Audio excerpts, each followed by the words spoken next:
قضينا اليوم كله في الجنينة، واللي ما يعرفش دي الحديقة الدولية في مصر، وفيها مساحات خضراء كبيرة وواسعة تناسب طفلك ان هو يلعب ويطلع الطاقة اللي عنده. كمان فيها ملاهي، وكمان فيها حديقة حيوان صغيرة، وكمان فيها مسرح، وفي كمان تأجير باتيناج، وكمان فيها قاعات للأفراح. المهم النهاردة هشارك معاكم طريقة عمل الحمام من الصفر حتى الأكل.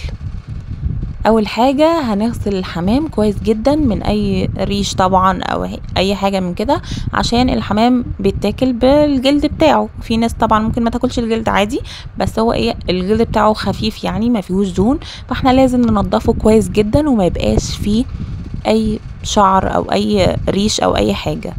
تمام. وهنا بقى بعد ما هنشطفه هنبدأ نفتح بالراحة زي ما انتم شايفين كده الجلدة نفصلها عن اللحم. هي الجلدة بتبقى لازقة في اللحمة، فاحنا نحاول بالراحة من غير ما نقطع الجلدة، يعني ايه، نفرغ كده بين الجلد واللحم. هنا في حاجات مهمة لازم نشيلها، طبعا الجزء ده لازم يتشال اكيد، ده جزء زافر يعني او في زفارة. وانا يعني في ناس ممكن تسيب الجناح كامل، ولكن انا هشيل جزء من الجناح اللي هو الجزء الاخير، وكمان هشيل الراس عشان هحس ان شكلها مش هيبقى حلو قوي كده واحنا حاطينها في الاكل. في ناس بتعملها بالراس عادي، بس انا مش هفضل الشكل ده. وزي ما انتوا شايفين انا هنا بحاول اشيل مثلا اي زلال او اي حاجة موجودة بين الجلد واللحم. طبعا هي مش بتبقى فيها كتير زي الفرخة، بالنسبة لحجمها طبعا صغنونة، فما فيهاش الحاجات الاوفر يعني، ولكن ممكن يكون ايه فيها شعر. وهنا لازم الماسورة دي لازم نطلعها من عند الزور كده او من عند الرقبة اللي هي الاحبال الصوتية دي، لازم نخلي بالنا منها. وبغسل هنا برضو تحت الجلد كويس عشان كل ده هيتحشي وهيتاكل. وهنا دي حاجة مهمة لازم نطلعها، وهي المرارة دي لازم نشيلها ونتأكد انها اتشالت. بتكون جزء كده جوه الحمامة، ممكن الراجل بينضف يشيلها وممكن يسيبها، فانتي تأكدي ان هي مش موجودة، لان دي للأسف يعني المرارة فهتبوظ الدنيا كلها. زي ما انتوا شايفين كده بحاول ان انا ايه اغسلها كويس وانضفها. هنا هتشوفوا حته كده تحسوها ان هي كبده، دي اللي هي الحته اللي بتبقى في الفخذ بتاع الفر الورك يعني. ففي ناس بتشيلها وفي ناس لا، بس هي عادي مش مضره يعني. لكن اهم حاجه اللي هي جزء المراره ده يتشال. وبيكون بقى طبعا في اكياس كده جوه مكان الاكل ومكان الحاجه، لازم ننضف كل حاجه كويس جدا. للأسف الحمام ده احنا المرة دي اتضحك علينا فيه، يعني طلع حجمه صغير جدا، فيعني ربنا يستر بقى ونشوف هيعمل ايه او هيحصل ايه او هناكله ازاي. هنا انا بوريكم هنشيل، قلنا الجزء ده، وهنشيل جزء الجناح، وكمان هشيل معاكم الراس. طبعا نخلي بالنا كويس الريش ده، لان طبعا يعني عشان الشوربة ما تبقاش زفرة. في ناس بتشرب الشوربة، في ناس لا، انا يعني مش هشرب الشوربة، بس برضو لازم ننضف كل حاجة لان ده هيكرف الطعم بتاع الحمامة يعني، وكمان نظافة يعني. وبعدين لما تيجي تاكلي الجلدة كده وتشوفي حاجة فممكن ايه يعني مش ممكن، ده اكيد يعني شكل مش لطيف يعني، فانت ممكن تقرفي يعني. هنا دي انا كنت بوريكم على حمامة تانية كمثال تاني يعني. وهنا هوريكم، هنا بقى احنا لما بنشيل الجزء اللي تحت ده اللي هو الزلموكة، فبيتكون دايرة كده او يعني بيتكون ثقب كده، فاحنا المفروض بندخل فيه الرجل بعد ما بنحشي الحمامة. تمام. هنا بصوا بفتح الجلد ازاي من اللحم بالراحة خالص عشان الجلدة متقطعش، عشان احنا هنحشي الحشو هنا بين الجلد واللحم وجوه الحمامة نفسها. فبنفتحها بالراحة كده، يعني ندخل صابعنا بالراحة بالراحة لحد ايه ما تبدأ تتشال معانا كلها لحد ما نوصل للرقبة. بصي بجد هتاكلي حمام احلى بكتير من المطاعم، وهتكوني عاملاه انتي بايدك. وطبعا ما ننساش واحنا بنعمل اي اكل ان احنا نذكر ربنا عليه، يعني تستغفري، تقولي لا حول ولا قوه الا بالله، تحوقلي يعني، او تصلي على النبي، او يعني ان انتي تذكري ربنا عموما على الاكل اللي انتي بتعمليه. فدي برضو جزء مهم جدا عشان حقيقي بتغير في طعم الاكل، بتخلي طعم الاكل جميل يعني، وتحسي ان انتي بتعمليه بنيه صافيه كده، او ان انتي متكله على الله وانتي بتعملي الاكل ده، فربنا بيوفقك كمان في الاكله دي. وطبعا هستناكم تصلوا تحت على النبي في التعليقات، وتكون ثواب ليا وليكم، وصلوا على النبي تحت في التعليقات. وهنا بعمل معاكم الحمامه التانية برضو عشان تخلوا بالكم لو انتم مخلتوش بالكم في اول مره، وطبعا نخلي بالنا كويس جدا، ويعني نتعامل معاها برفق وبالراحه،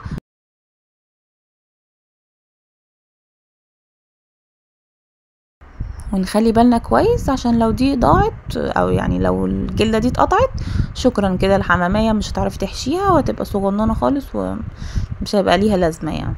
تمام كده بقى في ايه، بقت الجلده كلها مفتوحه بعيده عن اللحم. هنا بقى في يعني في فتحه كده او ثقب بيتكون مكان الزلموكه كده اللي هو بنحط فيه الرجل بعد ما نحشي الحمامه، عشان الحمامه تتفتحش او الحشو يقع.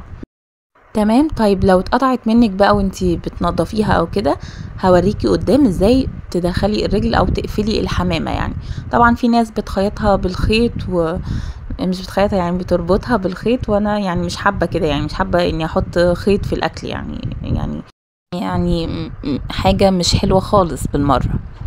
فهنا بحاول، يعني هنا انا جربت معاكم التانية زي ما قلت لكم، وبوريكم انا بشطفها ازاي. زي ما اتفقنا نحاول نشطفها كويس جدا، ولازم تدوروا على المرارة دي اول حاجة تشيلوها، والشريط ده او الاحبال الصوتية اللي بتبقى عند الرقبة هي بتتسحب كده حاجة بطول صباع ايدك كده، فهتسحبيها تخرجيها. وهنا تحت الجناحات كويس. هنا بصوا شلت الجزء الاخير من الجناح، يعني طبعا في ناس بتسيبه وبيربطوه لورا كده. خلصت باقي الكمية وسبتها في مصفى تصفي. هنا بقى هجيب بصلة اقطعها. طبعا هنا انا مكنتش قادرة ان انا ابشرها، فقلت هستخدم الكبة، فاستخدمت كمية بصل اكتر، وهشيل الباقي في الفريزر استخدمه يعني وقت الحاجة. وهنا انا مبسوطة جدا لان الكبة دي قعدت 3 سنين مش عارفة استخدمها، او ما كنتش عارفة اشغلها لحد بقى ما جربت كده بالصدفة واشتغلت، فانا كنت فرحانة. دي كانت اول مرة اعمل فيها بصل، عملت فيها قبل كده ملوخية. فهنا لميت بقى او شلت يعني البصل الزيادة، حطيته في كيس تلاجة، كيس نضيف طبعا، وبططته كده بحيث لما اجي اقطع منه او اخد منه الحاجة تكون الحتة على قد الطبخة، ما تبقاش كتير ولا اضطر ان انا اسيبه يفك. هنا بقى بعد ما الحمام صفى كويس قوي، سبته مثلا حوالي ساعة في التلاجة كده بيصفي ميته، ويعني غير ان انا سبته بره يصفي برضو. هبدأ بقى اني انا احشيه من التتبيلة دي. البصل ده عليه فلفل وملح بس، حبيت ان انا يعني اعمله يكون حاجة بيسك جدا، يعني حاجة بسيطة او الحاجات الاساسية بس، مش عايزة اي افتكاسات عشان اي حد يقدر يعمله، وزمان تقريبا ما كانش فيه الافتكاسات الكتير دي برضو. فهنا هبدأ احشي التتبيلة دي، البصل بالفلفل والملح داخل الحمامة من جوه على العظم كده، تركزي فيها وبين الجلد واللحم. والتتبيلة دي كمان لما بتقعد شوية كده في الحمام تنقعيها شوية، فبتدي طعم جميل قوي للحمام، غير ان هي طبعا بتخليه طري يعني، وانتي بتاكليها ما تبقاش بتشد كده وبتستوي بسرعة احسن يعني. وهنا بوريكم على حمامية تانية برضو نفس الفكرة. بصوا بقى الحمامية دي اللي قلت لكم عليها تحت الفتحة اللي هنحط فيها الرجول اتقطعت مني وانا بغسلها، فهوريكم ازاي هنعالج الموقف ده قدام شوية واحنا بنحشيها. فهنا زي ما اتفقنا هنحط التتبيلة دي اللي هي البصل وعليها فلفل اسود وملح، هنحطها داخل الحمامة من جوه، ونركز ان هي تلمس العظم كده، يعني نبططها كده، نستفها على العظم وداخل الهيكل بتاع الحمامة وبين الجلدة واللحمة. وهخلص باقي الكمية وهحطهم كلهم تاني في مصفى، وتحتيها طبق في التلاجة، وهغطيها عشان طبعا ما تكرفش على الحاجات اللي في التلاجة. هسيبها بقى فترة قد ايه؟ لو انتي مستعجلة سيبيها مثلا ساعة او ساعتين، لكن لو ممكن هتعمليها بكرة سيبيها بيتيها الليلة والصبح احشيها بالرز. نيجي بقى لطريقة عمل الرز. طبعا احنا كل حمام بيكون فيه كبدة وقناصة برضو. الكبد والقوانص دي برضو هنغسلها كويس جدا، وهنيجي نعمل الرز. هنعمل الرز ازاي بقى؟ بصي يا ست الناس، ممكن تعمليه بطريقتين مختلفتين. اول طريقة ان احنا نعمل الكبدة، يعني نقطع الكبدة ونشوحها في الاول كده من غير زيت ولا اي حاجة ولا سمنة، وبعد كده نبدأ بقى ان احنا نحط السمنة والبصل والحاجات دي ونقلبها في بعض، وبعد كده نحط عليها الرز مغسول. وفي طريقة تانية، وهي ان احنا في الاول بنحط قطعة سمنة يعني او قطعة زبدة، وطبعا بنسيحها، وياريت بقى لو عندك حبات مستكة هتنقله نقلة خطيرة. هنحط حبات المستكة برضو نشوحها كده لحد ما تعمل بقى ايه الطعم والريحة كويسة، ونبدأ نحط فيها الرز، يعني حبة رز او الرز نفسه، ونكون عاملين في طاسة تانية جنبنا الكبدة زي نفس الطريقة. هنقطع الكبدة قطع صغيرة، كبدة بس، ولو معاها قلوب برضو هنعملهم، ونقطعهم كده ونشوحهم الاول في طاسه سخنه، وبعد كده نحط عليهم بصل، جزء من البصل المبشور ده، انا يعني عملت له جزء، وهنحط عليه البصل ونحط شويه زيت ونقلبهم في بعض. بعد ما الكبده دي تستوي نحطها على الرز اللي احنا قلبناه في الزبده والمستكه، وطبعا بنحط على الرز فلفل وملح، وطبعا الكبده واحنا بنعملها نحط عليها شويه فلفل علشان الزفاره، وطبعا مش هنكتر ملح قوي عشان احنا لسه كمان الشوربه هنحط لها تحديقه او ملح وتوابل. فنحاول ايه ان احنا نوسطن، يعني ما تكونش الحاجه مملحه قوي ولا دلعه قوي، يعني نخليها وسط، يعني اللي هو ايه يدوب فيها سنه الملح، ونقلب كل ده في بعض. بعد كده لازم يكون وانا بعمل ده جنبي حاجة مولعة على مية فيها عشان تغلي، عشان اسقي بيها الرز. مش هسقيه يستوي تماما، ولكن هسقيه ايه ان هو يدوب يستوي نص سوا، عشان الحمام مش بياخد وقت طويل، وعشان الرز يبقى مستوي جوه الحمامة. يعني قللي من السوا، يعني يدوب المية ايه تكون يعني في نص الرز كده، تمام. فهتسيبيه بقى يغلي شويه كده، وتقومي مهديه عليه، فاللي هو يعني هيبقى مستوي بس مش مستوي، اللي هو لسه ناشف شويه، تمام. وبعد كده تسيبيه يبرد، وهنبدا نطلع الحمامه بتاعتنا اللي احنا كنا حاطينها في التلاجة متبله بالبصل وعليه فلفل وملح. هنحشي فوق التتبيله، ممكن انت عايزه تشيلي التتبيله تمام، مش عايزه عادي ممكن تحشي عليها. كده كده الحمام كان نضيف والتتبيله كويسه، ويعني البصل ما عملش تفاعل، يعني ما مش ريحته وحشه، بالعكس ريحته جميله. فهنبدا هنا، بصوا بقى انا هبطئ لكم هنا الجزء ده عشان اوريكم بنحشي ازاي وبالراحه خالص. ايه هنبدا ان احنا نملى الجزء الداخلي للحمامه بالشكل ده. طبعا هتقولوا لي طب والقوانص هنعمل فيها ايه؟ هوريكم طبعا في الحشو هنعمل فيها ايه دلوقتي. القوانص زي ما هي، ما عملناش فيها حاجه، يعني غسلناها بس وشطفناها وسبناها تصفي، وهنحبس بيها بقى الحمامه بعد ما نحشي. هوريكم ازاي الطريقه.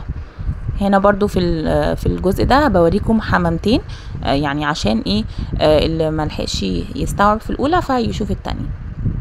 فهنا حشينا حشوة الرز بالكبدة داخل الحمامة، وهنيجي بقى الجزء اللي بين الجلد واللحم ده كمان برضو هنحشيه، ونحاول نحشي جناب كده، ونحاول واحنا بنحشي الحمامة ان احنا يعني ما نملهاش كده وتبقى مليانة، لا بتكون مهوية عشان لما تستوي الرز ما يخليش الجلد يفرقع، فكل الرز يقع في المية وتيجي تلاقي الحمامة فاضية. تمام. بصوا هنا، وهتبدأ انت تبططي وكده.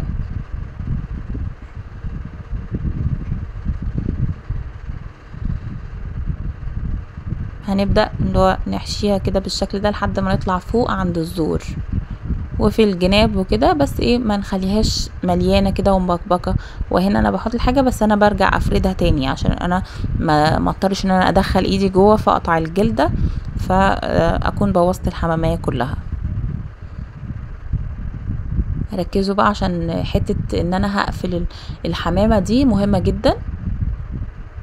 بصوا هبدأ بقى ايه ان انا يعني الم كده، نكبس شويه الرز كده، بس يعني ايه زي ما اتفقنا ما تبقاش الحمامه مليانه رز قوي.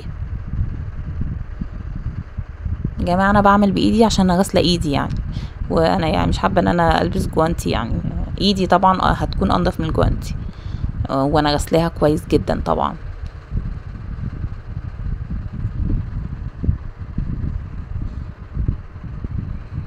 هنا ده كده يعني ايه يبان ان هو كتير، لكن ايه انا فردته، ولما اتبقى حاجه شلت الزياده. بصوا في حتت اصلا فاضيه، يعني الحتت الفاضيه دي كمان نحط فيها. هسيبكم شويه بدون كلام عشان تتفرجوا وتشوفوا هنعمل ايه، وهرجع تاني اكلمكم عند ازاي نقفل الرجل كده ونقفل الحمام على الحشوة. بصوا بقى الحتة المهمة هنا، القوانص اللي احنا ما عملناش فيها حاجة، يعني غسلناها وصفناها بس وهي سليمة زي ما هي، مش هنسويها، هنحطها ايه في نهاية الحمامة كده.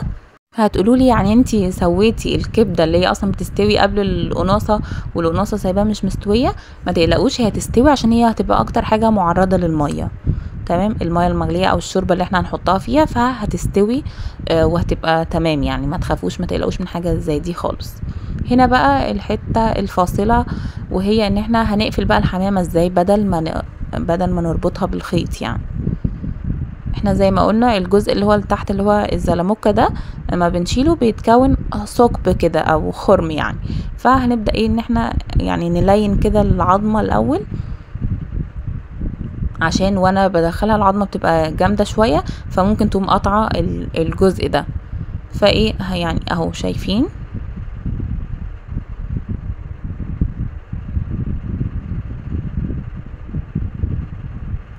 هنبدأ ندخل ايه الرجل كده. بصوا هنا رجل جامده مش راضيه ايه تتحرك، فانا لينتها شويه كده، مش هنكسر البتاع يعني، بس هي الحته اللي تحت دي هي اللي ايه هنلينها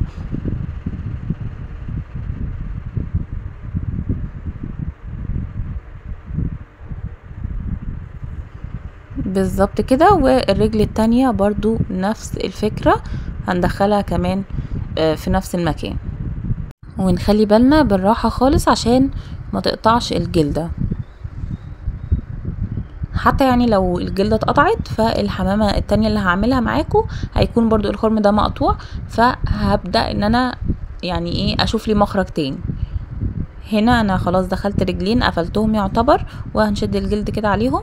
وما تقلقوش خالص، هي مش هتوقع رز خالص في الشوربه، لان هي اصلا الميه هتكون مغليه. لازم تحطي الحاجه في الشوربه او الميه تكون مغليه بتغلي، يعني مش بس سخنه ولسه ما غليتش، لا وهي بتغلي. فانتي اصلا تلقائي اول لما الميه بتغلي وتحطي فيها الحمامه، فالحمامه اصلا بتلم كده تلاقيها يعني صلبت نفسها كده وجلدها بيلم كده على نفسها.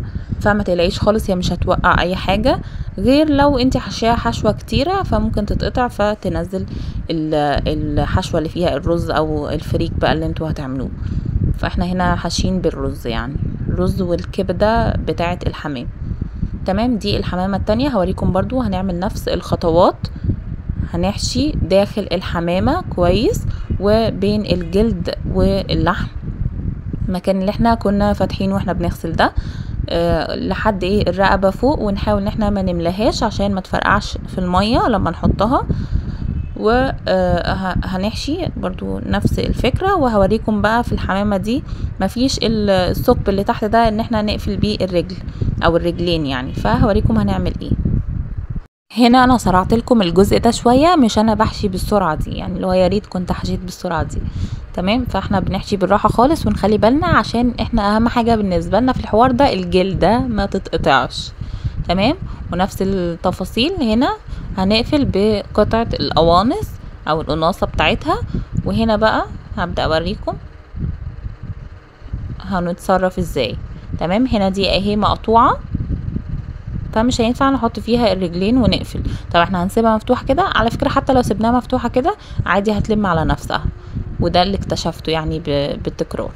تمام، هنا في حته جلد اهي هشدها كده وهبدا اغرس فيها كده الرجل لحد ما تتفتح. تمام، وممكن ادخل التانية كمان رجل التانية، بس ممكن عادي اطلع الجلدة دي في الرجل اللي دخلتها دي بس وخلاص. كده كده التانية دي من نفس المكان يعني، فمش محتاجة يعني كده كده ملمومة.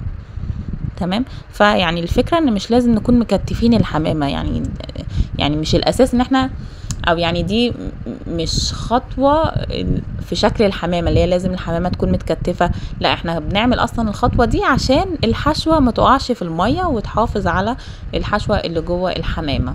تمام، لكن اوريدي اصلا كده كده انت هتحطي الحمامة في المية بتغلي، اول ما هتحطيها هي بتلم على نفسها. تمام، ودي كده كان شكل الحمامة التانية. هخلص باقي الكمية وانا يعني مولعه على الميه وانا بعمل. ممكن عادي برضو تركنوا دي شويه، بس عادي انا ما جربتش يعني اركنها بصراحه.